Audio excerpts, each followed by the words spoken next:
Hello friends, आपका स्वागत है आपके अपने चैनल प्रोवेक्ट फाइनेंशियल सॉल्यूशन में। और मैं आपका दोस्त गौनिक।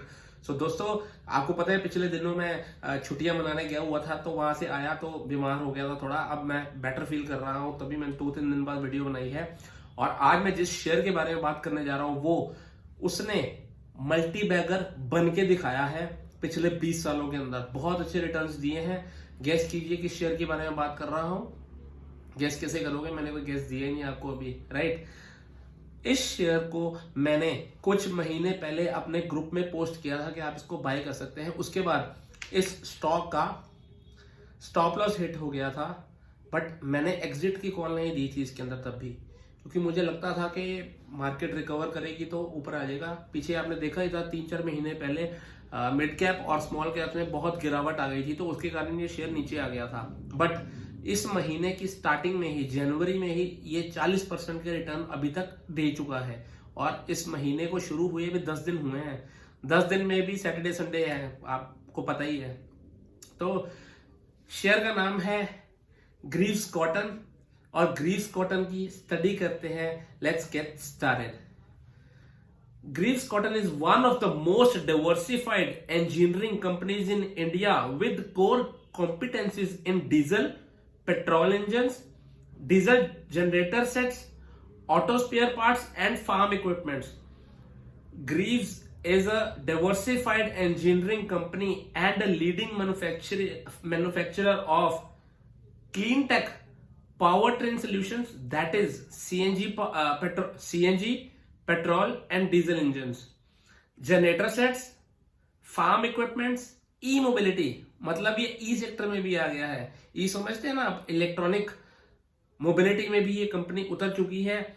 After market spares and services, right. तो आपको कंपनी के बारे में पता लग ही गया होगा कंपनी क्या काम करती है। अब हम इसके आते हैं प्राइस चार्ट पर। एक साल के प्राइस चार्ट में देखें तो इस कंपनी ने तकरीबन 85% के पॉजिटिव रिटर्न्स दिए हैं एक साल में।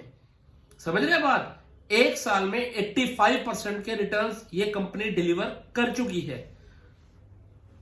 अब बात करेंगे इसका ओवरऑल मैक्सिमम चार्ट की बात करें तो इसने अपना लो बनाया है 80 पैसे का, और हाई आज बनाया है इस कंपनी ने 209 रुपए 90 पैसे का।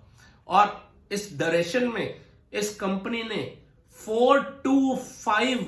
3.5% के रिटर्न्स जनरेट किए हैं। तो ये एक मल्टी बैगर कंपनी साबित हो चुकी है। 4253% के रिटर्न्स देना कोई आसान बात नहीं है, छोटा कारनामा नहीं है, बहुत बड़ा कारनामा है, वो भी 20-22 सालों में। पिछले ये चार्ट 2000 से है, सन 2000 से 2022 तक का दिखा रहा हूं आपको अभी तक का। इस कंपनी ने आज ऑल टाइम हाई बनाया है 209 रुपए 90 पैसे का, और 20% के अपर सर्किट के साथ ये शेयर आज बंद हुआ है। जैसे कि मैंने आपको बताया है कि ये इंडस्ट्रियल मशीनरी के कामकाज में कंपनी है, और ये स्मॉल कैप कंपनी है जिसका रैंक 552 है स्टॉक मार्केट में, राइट।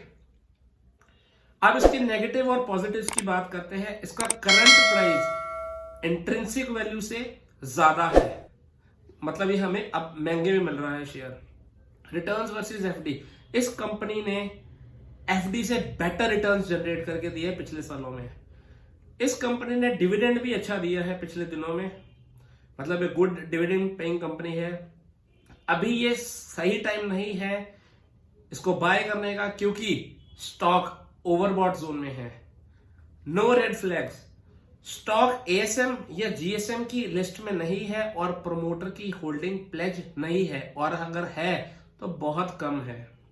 यह भी पॉजिटिव पॉइंट माना जाएगा। अब होल्डिंग ट्रेंड की बात करते हैं। पिछले 6 महीनों में कंपनी के जो प्रमोटर्स हैं उनकी होल्डिंग यहां कांस्टेंट रही है, कांस्टेंट ही रही है। लो प्लेज प्रमोटर होल्डिंग, प्रमोटर की प्लेज होल्डिंग या तो नहीं है या फिर बहुत कम है, मतलब प्रमोटर ने अपने होल्डिंग को प्लेज नहीं किया। बहुत अच्छा पॉइंट है ये भी। और डिक्रीज म्यूचुअल फंड होल्डिंग, पिछले 3 महीनों में म्यूचुअल फंड ने अपनी होल्डिंग 1.88% कम की है, ये नेगेटिव पॉइंट माना जाएगा। मतलब म्यूचुअल फंड्स का विश्वास इससे थोड़ा सा कम हो गया है इस कंपनी के प्रति। अब मैं बात करूंगा शेयर होल्डिंग पैटर्न की। प्रमोटर के पास अभी भी 55.63% की होल्डिंग है, तो ये बहुत अच्छा पॉइंट है क्योंकि प्रमोटर के पास मेजॉरिटी स्टेक है कंपनी का। म्यूचुअल फंड के पास 3.57% की होल्डिंग अभी है। डोमेस्टिक इंस्टीट्यूशंस के पास 5.80% की होल्डिंग अभी इस कंपनी में है। फॉरेन इंस्टीट्यूशंस के पास 3.81% की होल्डिंग है।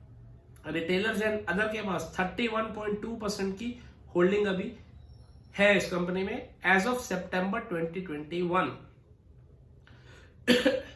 कैश डिविडेंड की बात करें तो कंपनी ने फाइनल डिविडेंड दिया था 3 अगस्त 2021 को, जो कि सिर्फ 20 पैसे का था। अब इनकम स्टेटमेंट की बात करते हैं।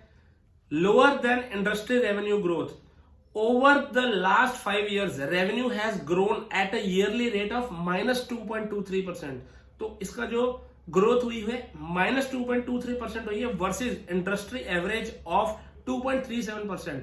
इंडस्ट्री 2.37% से ग्रो हुई है, ये कंपनी -2.23% से डी ग्रो हुई है।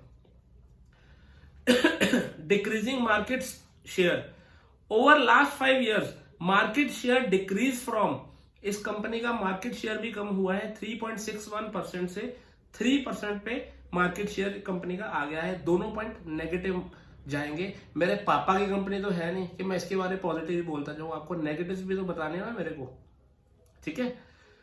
अब पीयर कंपैरिजन करें, पहले तो बताता हूं इसकी पीयर कंपनीज कौन सी है।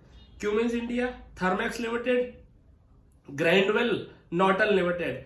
अब पी रेशो की बात करें तो मुझे नहीं पता कि क्यों इसकी पी रेशो माइनस में आ रही है, -215। बाकी सभी कंपनीज की पी रेशो पॉजिटिव में है। तो पी रेशो को कैलकुलेट करने के बड़े चीजें होती हैं। ये हो सकता है कि कुछ कंपनी के पास ऐसे एसेट हो, ये दिखा ना सकते हो तभी माइनस में आ रहा है, या कुछ गड़बड़ भी हो सकती है।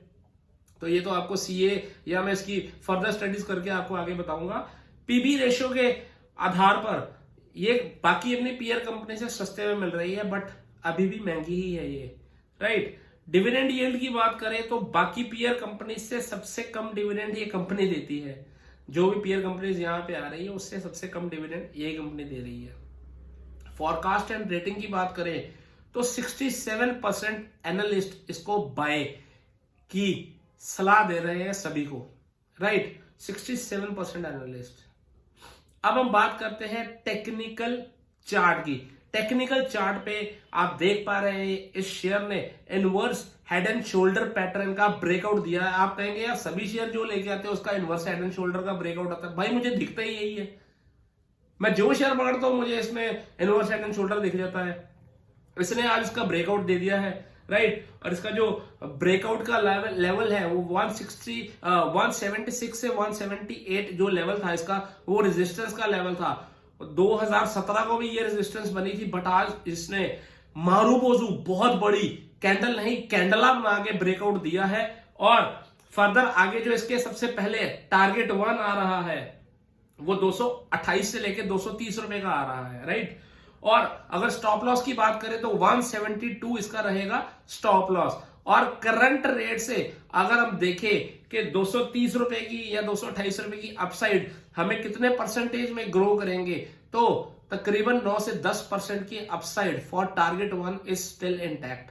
और टारगेट 2 की बात करता हूं, आपको बता देता हूं। पहले टारगेट 1 आएगा, टारगेट 2 आने में 1 साल भी लग सकता है। तो आप अपना लॉन्ग टर्म का अगर होराइजन लेके चल रहे हैं तो इसका टारगेट 2 बताता हूं आपको मैं। टारगेट 2 आएगा 285 से लेके 287 के पास। और अगर करंट रेट से टारगेट 2 के लिए देखें तो तकरीबन 36 से 37% की अपसाइड स्टिल इंटैक्ट है टारगेट 2 के लिए।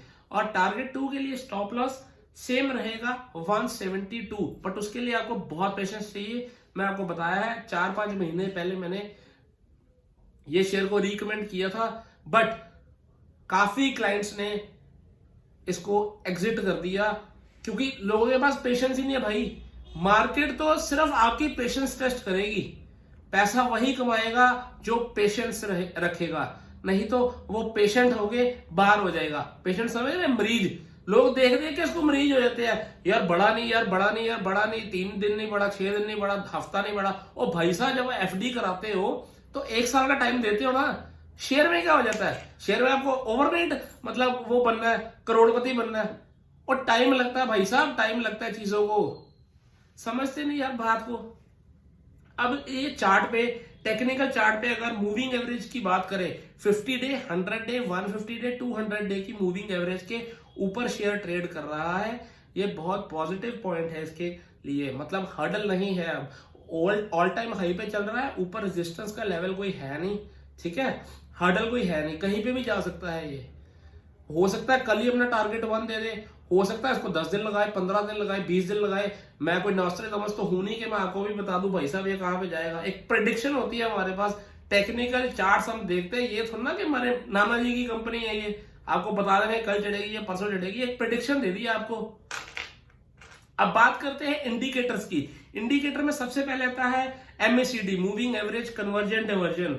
इसके ऊपर जो हिस्टोग्राम बन रहा है जबरदस्त, एक के ऊपर एक हिस्टोग्राम ऊपर का ऊपर जाते जा रहा है, बहुत पॉजिटिव है MACD का चार्ट। RSI की बात करें तो RSI थोड़ी ओवरबॉट हो गई है, 83 पे आ गई है। आपको पता है 80 ओवरबॉट जोन है, अब 83 पे ट्रेवल कर रही है। ये नहीं है कि अभी अभी नीचे आ जाएगा, ये 90 तक भी चले जाती है, 95 तक भी चले जाती है अगर शेयर में मोमेंटम हो तो। मैं ये नहीं कह रहा कि ओवरबॉट हो गया मत खरीदो, है तो देखो थोड़ा रिस्की है अभी, राइट। अगर हम रिस्क रिवॉर्ड रेशो की बात करें तो रिस्क हमारा ज्यादा है यहाँ पे, बट कुछ अग्रेसिव ट्रेडर होते हैं वो कहते हैं नहीं यार मेरे को लेना ही लेना, तो वो ले सकते हैं इसको। वॉल्यूम की बात करें, जबरदस्त वॉल्यूम आई है आज के दिन भी, कल भी अच्छी वॉल्यूम थी और परसों भी इस शेयर के अंदर अच्छी वॉल्यूम थी। DMI की बात करें, अब हो सकता है इसके अंदर कोई न्यूज चल रही हो, चार्ट पे तो सिर्फ चार्ट ही बताएगा, बट हो सकता है कोई न्यूज चल रही हो, पॉप आउट हो गया है 2-4 दिन में, लेट्स सी क्या बनता है। DMI की बात करें तो DMI में जो ब्लू लाइन है वो ADX की लाइन है और वो 26.5 पे है, मतलब शेयर में स्ट्रेंथ अच्छी खासी आ रही है, वो भी बायर्स के साथ। ग्रीन लाइन बायर्स की है, येलो लाइन सेलर्स की है। बायर्स बढ़ते जा रहे हैं यार, सेलर कम होते जाते हैं, कम होते जा रहे हैं, तो ये बहुत अच्छा पॉइंट है। मतलब सभी के सभी इंडिकेटर्स थम्स अप, ठीक है। सो कोई क्वेरी हो तो कमेंट बॉक्स में पूछिए, राइट। थैंक यू दोस्तों, लव यू, बाय बाय, और वीडियो को शेयर करना ना भूलिएगा। Thank you.